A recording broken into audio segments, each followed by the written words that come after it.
Hello, I'm the Nostalgia Critic guy. Remember it so you don't have to. You know, it must be hard being Jewish. I mean, I don't want to make an assumption about a pain a group of people I don't represent is going through, but it's gotta be hard. Not because of the years of oppression, not because there's still prejudiced jerk-offs out there, but because around the holidays, for all the well-known Christmas movies that exist, you only have one well-known Hanukkah movie. And sadly, it's brought to you by Beelzebub's foreskin himself, Adam Sandler.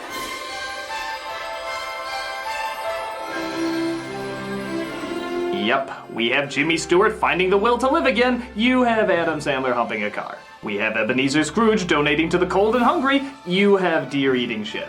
We have Charlie Brown realizing the importance of loving thy neighbor. You have Rob Schneider playing a stereotype so racist that Asians will be praying for the good old days of Mickey Rooney and squinty eyes and buck teeth. I never knew the hardships that your people had to go through. I never knew the turmoil that you had to get past. I never knew the pain that you were suffering through. Until I realized that this asshat is the cinematic face of your beloved holiday. I'm sorry. I'm just sorry. It especially sucks because it comes from a person who I think can be funny, and yet he constantly shits on the face of good comedy. Sandler can be entertaining, he's a good songwriter, a decent actor, and can even make a funny movie every once in a while. But why does he have to destroy the talents of good artists, clever performers, and a beautiful 2D animation department so desperate for a hit that they actually thought the guy who bombed Lil Nicky would be their salvation? People, I'm not gonna lie. This is a hard one. No matter what holiday you celebrate, this is one of the hardest movies you will ever have to get through. Which is why I'm giving you permission right now. If you want to go watch something else and leave me here to review it, I will completely understand. What do you say we dick the horse with balls of horny? Or, seeing how it's the holidays, you could sit and watch the movie with me. This is 8 Crazy Nights. Oh, it's that kind of movie. Oh, Pete, change the title? Ooh, get off of me! So the film opens with a Rob Schneider narration. Good start. He tells us about Davy, played by Adam Sandler, and how everyone around Hanukkah time is happy except for him. Which is ironic, as during most viewings of his movies, Adam Sandler is the only happy one, and everybody else is miserable. The head honcho of holiday humbug lives right here in little old Dukesbury. And that fool is sitting inside the China Dragon, coming up with his own way of feeling tingly all over. 4 scorpion ball in 5 minutes? That's gotta be a restaurant record. And like I said before, that is Rob Schneider, also as the Chinese restaurant owner. I am the real Kirsty Yamaguchi. He no pay for his 4 scorpion ball. Sorry, that one caught me by surprise. I would make a joke about Rob Schneider playing yet another racially insensitive stereotype, but I have a theory that the more I believe Rob Schneider doesn't exist, the more possible it could be that it might actually one day happen. So, until further notice, what Rob Schneider racially insensitive stereotype? I don't see a Rob Schneider racially insensitive stereotype. Hope you're not planning on driving tonight, Stone. Oh, no, officer. I'm just gonna say goodnight to my car, then walk home and enjoy the holiday decorations. Oh, mama, you like it when I hold you like this? 'Cause I'll do it all night long. You may notice, too, in this film that the animation is surprisingly really good. In fact, it's insultingly good. Like, what the hell are these beautiful colors, excellent line work, and graceful movements doing in a story from the mind of Hollywood's abandoned pregnancy it wishes it had?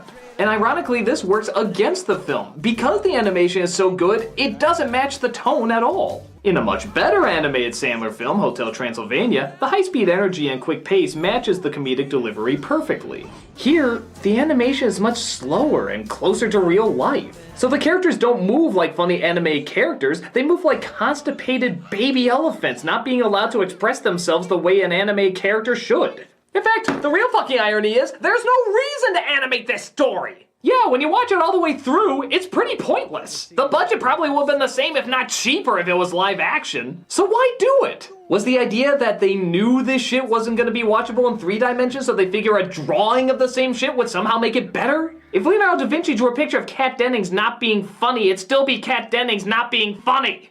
He sip and skip me! What? He no pay for his 4 scorpion ball! Oh boy.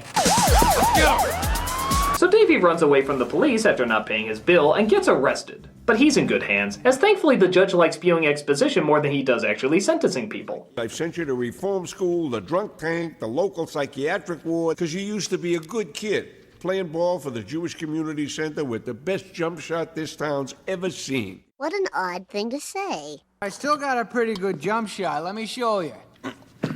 I'd hit a 3-pointer for you, except I'd have to drop my pants and pop a thumb up my boo-boo. Oh, charming. Destined to become a classic holiday line. God bless us, everyone.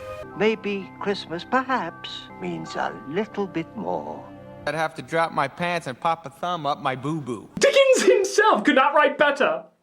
Just as he's about to lay down some much-welcome jail time, a man named Whitey intervenes. Whitey, we went over this 2 months ago. It's your last year of reffing the Youth League basketball. You're turning 70 years old, and our insurance company says they won't cover you anymore. Jesus, guy, do you have any lines not telling somebody else's backstory? Whitey, you're as hard to figure out as the origin of my tie. Which of course started to be worn in Europe during the 30 Years' War. What? You don't know what the 30 Years' War is? Well, I'll start from the beginning. Years ago, the Earth was a molten mass. Whitey, if you want to work with this punk, then God bless you. But Mr. Stone, what Whitey says goes. So Whitey offers to look after him as a referee in training. The performance of this white-haired little old man is voiced by... I knew this young man years ago when his moral fiber was still intact. Well, gee, it could be anyone. I mean, I don't have a clue.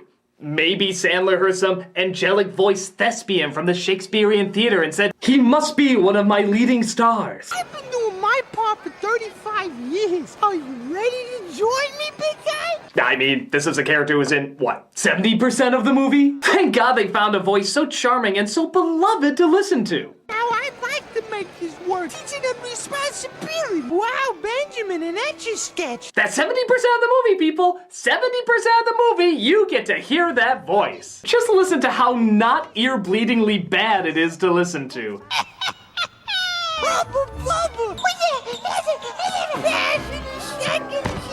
Enjoy how he is in no way worse than Jar Jar Binks singing Bjork while scratching a blackboard with a screaming baby during a fire alarm in a house of howling mental patients. Technical foul! She had the courage to move back to town. You will not speak about it that way. In fact, I'm not gonna jump to any conclusions. I'm just gonna call Mr. Sandler right now to figure out who did that voice.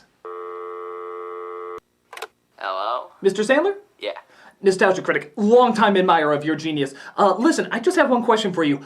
Who was that inspired old man who portrayed Whitey in 8 Crazy Nights? Yeah, actually, I got a little secret for you. It wasn't an old man at all. What? No, actually, it's gonna totally blow your mind. It's me. No! Yep, it's me. No! Pretty amazing, huh? Mr. Sandler, I think I speak for all the world when I say that we as a species have seen actors become other people. But you, sir, you have taken it to a whole new level. You are like some sort of mutant chameleon that we cannot see. You just become other things, other entities. Well, thank you so very Oh much. my God, and your choice to have him in the majority of this film so that we can hear your beautiful instrument, I just have to say, thank you. Thank you from behalf of all the world for letting us be a part of this magic. Oh, well, you know, it's very kind of you to say. Fuck Mel Blanc! What? The man of 1,000 voices, the voice of all the Looney Tunes? Fuck him! He is shit compared to your genius! It's going a little farther. No. If I could find a way to get his body and put little upside down crosses on him to assure that he is rotting in hell because he even attempted to be the best when he knew that at one point you would be born to bring us this Whitey voice is an insult, and I would do it to him to make sure that he suffers for even trying to do something even better than you! You're going a little overboard. Mr. Sandler! Okay. It would be an honor You need to calm for down. me to dig up the corpse of Mel Blanc so that you could take your dick and shove it because that is how little of a candle he holds to you. He holds to you and your brilliance for Whitey from 8 Crazy Nights. That's not really necessary. It would be an honor. Please stop saying that. An honor, sir. Okay, you're scaring me and I gotta go. Thank you, Sandler! So Whitey shows him the ropes as referee and also reveals that he's hoping to win the Patch Award, the highest honor the town hands out. But that won't help much as Davey, big shock, is an asshole to everybody. Foul on this kid for eating everything in sight. Jelly Jugs, next time you come on my court, you better wear a bra, okay? You know how with The Grinch you kind of love to hate him? Well, Adam Sandler movies are worse than cancer.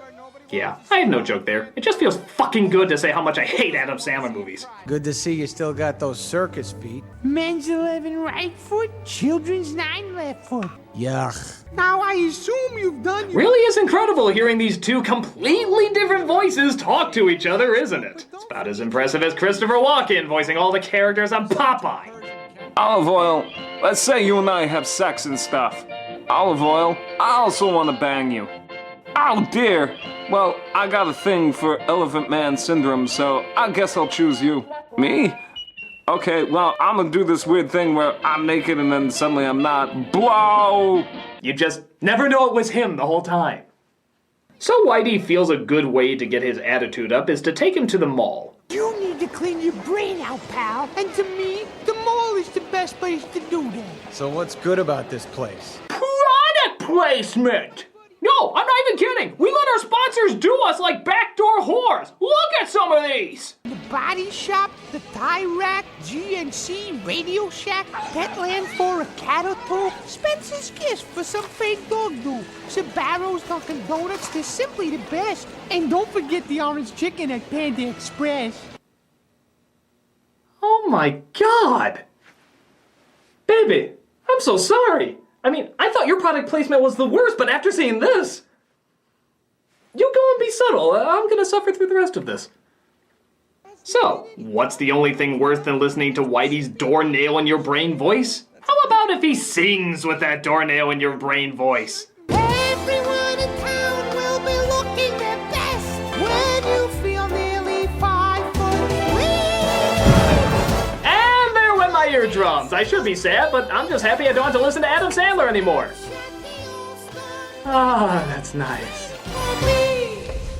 Can you take me home now? The great irony to how obnoxious Whitey's voice is that Sandler does another voice as Whitey's sister who lives with him. And, surprisingly, is not that bad at it. You hoodlums better bring my wig back! I know it was you! Mister, if you're gonna kill us, take off your wet shoes! They're soaking the carpet! Oh my God, why couldn't this be the character he interacts with? I mean, she's annoying, but she's much less annoying and actually sounds like a different person at least. Why didn't they just go with her? Well, maybe because she wouldn't be nearly as funny being needlessly shoved down a porta potty and climbing out covered in poo. Oh, that's right. This is a Happy Madison audience where something that they see come out of them every day is suddenly hilarious because it reminds them of something that was scandalous when they were 2 years old. Watch. Poo! Oh, look! He's freezing him to the poop! Oh, look! A bunch of deer coming up to lick him out of the poop! And look! Abbott and Costello are misunderstanding ball players' names and starting positions! Oh no, they have to think for that! We don't want something smart here! This is a Happy Madison audience! Where did I come from? Oh no, the growing intelligence! Show another poop scene! Show another poop scene! Look! The deer's smiling with poop in his teeth! Now give them your money! They worked for seconds to think of this awe-inspiring humor! Take it all! Oh, it's feeding time! Who wants White Castle Slider fruit snacks?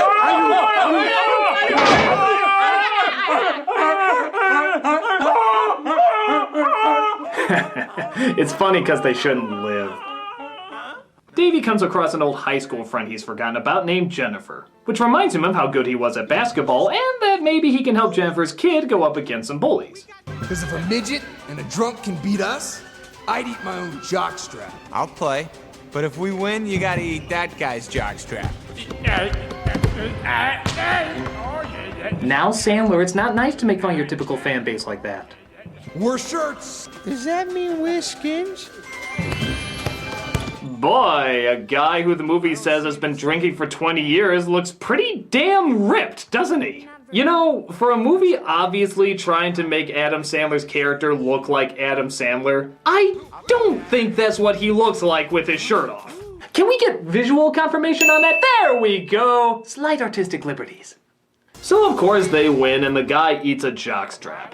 So as Davey and Jennifer drive themselves home, there actually is a nice song about how Jessica and Davey used to be young and, well, had a decent childhood. Well, over there's my family home, And the woods we used to roam. But guess whose voice constantly ruins it? Back when he was nice. before my warm heart turned to ice. My sister's wig once had life. Fuck me, guy! Even Gollum with his annoying voice would be like, Christ, buddy, you're killing Hanukkah! The only time I had sex was on the phone.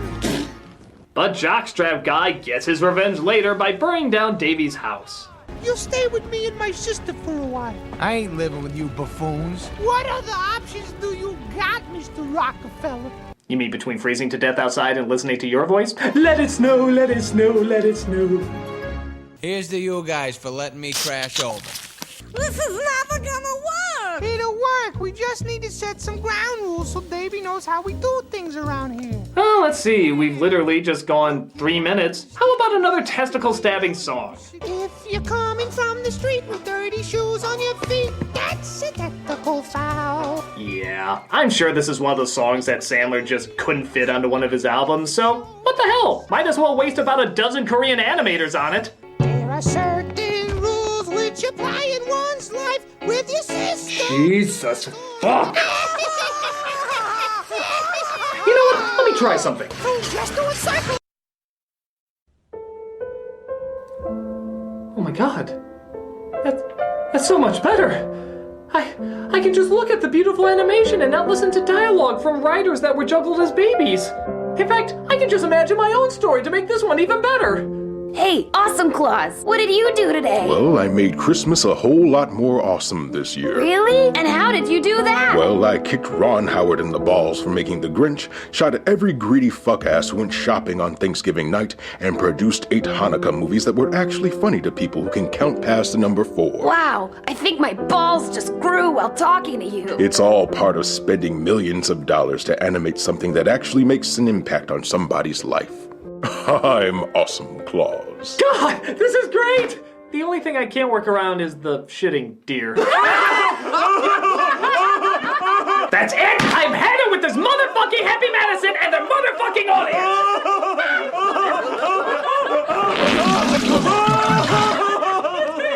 Hey, look, everybody! Pooh!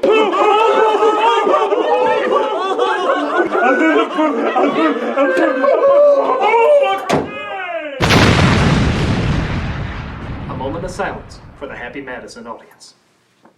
That was fun.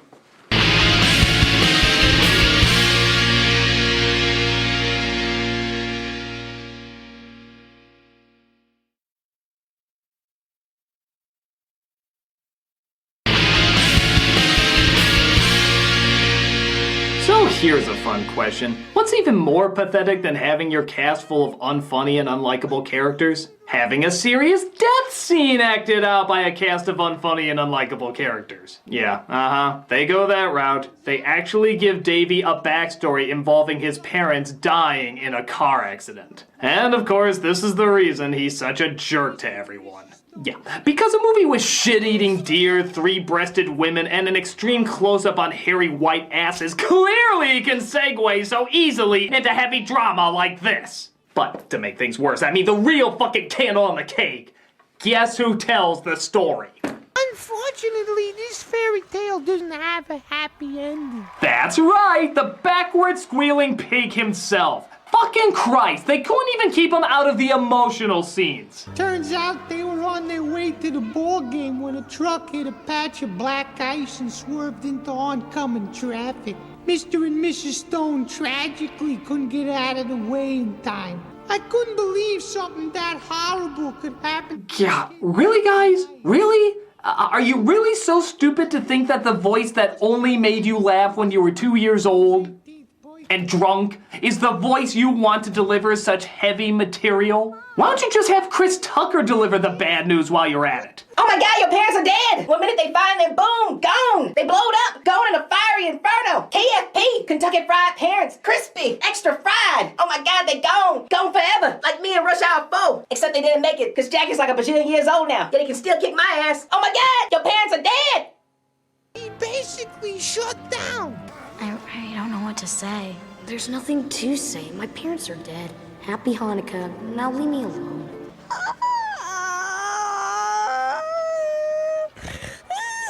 Ah, yes, and Eleanor's cry snorting makes the scene even more powerful. Jesus fuck, what do they do for an encore? Read the Diary of Anne Frank? Despite everything, I believe people are good at heart. Quiet, Eleanor, you're ruining the weight of my incredibly dramatic voice. This, of course, puts Davy in a bad mood again and causes him to rebel. Did you read anything about a deformed referee who spends 35 years trying to win some stupid patch so he can pretend people actually like him? They have an award for the freakiest looking fraternal twins who no one even gives a crap about. You two are definitely winning. And you're bald. You're not welcome in my house. Good, your house sucks. And you know, just as a testament to how fucking bad this movie really is, even with the backstory that his parents were killed when he was young, they still make him too unlikable to sympathize with. Even the Grinch narrator would be like, and given the choice between the two of you, I choose the, oh, hell no, I'm going with the green guy. Or at least he didn't make Jack and Jill. That movie was shit. Wow. Just when you started to really like Davy. Was that what we were supposed to be doing? He goes and has a butthole relapse. Well, as you heard it put so eloquently, he breaks into a mall going on another rampage. Ooh, does this mean we possibly get even more product placements? Oh hell, why don't we just have the product placements come to life and save the day? Everybody wake up! This is not a rehearsal. Roger on that. Let's do this, people! Wake up, kids! Our hot and sour friend is here. We're coming, we're coming! We all heard what happened at the skating rink today. Alright, I gotta know.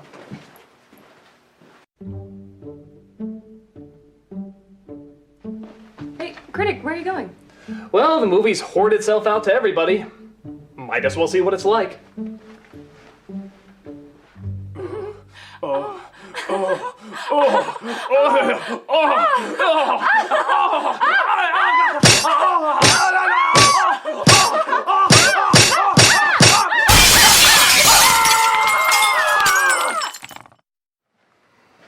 How was it? Empty, hollow, not over nearly fast enough. I could have told you that. Yep, this is literally every ad executive's porn as all the product placements come out in colorful personalities and sing a song about how Davy needs to let go of his emotions. The irony, of course, is that not only would all this money be spent on a movie that no one would see, but I kind of think the people who own these corporations thought this might be a kid-friendly holiday film. I don't know, do you think GNC would be okay if it was being portrayed as a stalking pervert? I've been laying in my bed tossing and turning. I know. I was watching you. I mean, me too. Would KB Toys really want to be in a film that spent half of its focus on shitting deer? Do you think they have a toy tie-in for that? Ew. So, thanks to the biggest cinematic corporate orgy since Food Fight, Davy opens up and finally cries over the loss of his parents. This doesn't mean much, though, as some cops bust him for breaking and entering. Save your sorries for the judge. But thankfully, Sandler's super athletic body also has lightning-fast reflexes, and he outwits the cops. Nothing takes down the double chin with the Jacob-style abs! But they find out at the banquet that night that Whitey didn't win the Patch Award.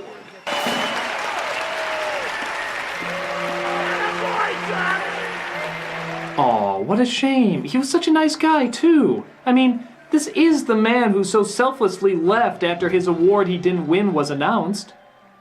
This award was for humbleness, right? But it's okay, because Davey has another annoying song to sing. I was such a shithead, but he never quit on me. Except for that part where he said you weren't welcome into his house anymore. But why bring any part of brain activity into this movie now? This inspires the crowd, who we established a moment ago only has a few Jewish people in it, to randomly do a Jewish dance. Bum biddy biddy biddy bum bum. Bum biddy biddy biddy bum. If this were a good film. So everybody meets up with Whitey at the mall, they hand him the award, and the moment is so touching that even Davey's hallucinations start crying. Seriously, is he imagining that or what? Any chance we can end with the most annoying sound in the world? Thanks. The credits start to roll, and I'm blown out of my ass to discover that 4 people wrote this piece of shit. 4 people? How the flying fuck do you think that process worked? Duh, we make movies! We make movies! We make movies! Duh, I write poo! Hey, how about that? People may die, but stupidity is forever. This is not only one of the worst holiday specials ever made, this is one of the worst movies I've ever seen. Period. I cannot believe how unfunny it is. Sandler's voice acting is probably the worst I've ever heard in my life, and the movie couldn't even keep its mean-spirited tone. In a strange way, I could at least have a touch of respect if it was meant to be unlikable from beginning to end. But no, they fit in this emotional bullshit that they actually think is gonna make you feel that special holiday feeling. Seriously, guys? After this? The only holiday feeling I got from this is similar to when I puked from drinking too much eggnog. And every time I see this incredible animation matched up with it, it makes me want to punch those fucking idiots that keep Happy Madison popular when better talent could be utilized for better stories. Fuck this movie. And to all the Jewish people who are saddened that this is the only well-known Hanukkah movie, I apologize for all of you. To make up for it, here's a picture of Hitler roasting on a menorah. And now here's one with Adam Sandler. That one wasn't for you, that was definitely for me. I'm the Nostalgia Critic, and I have just seen the absolute worst holiday special I have ever witnessed in my entire life.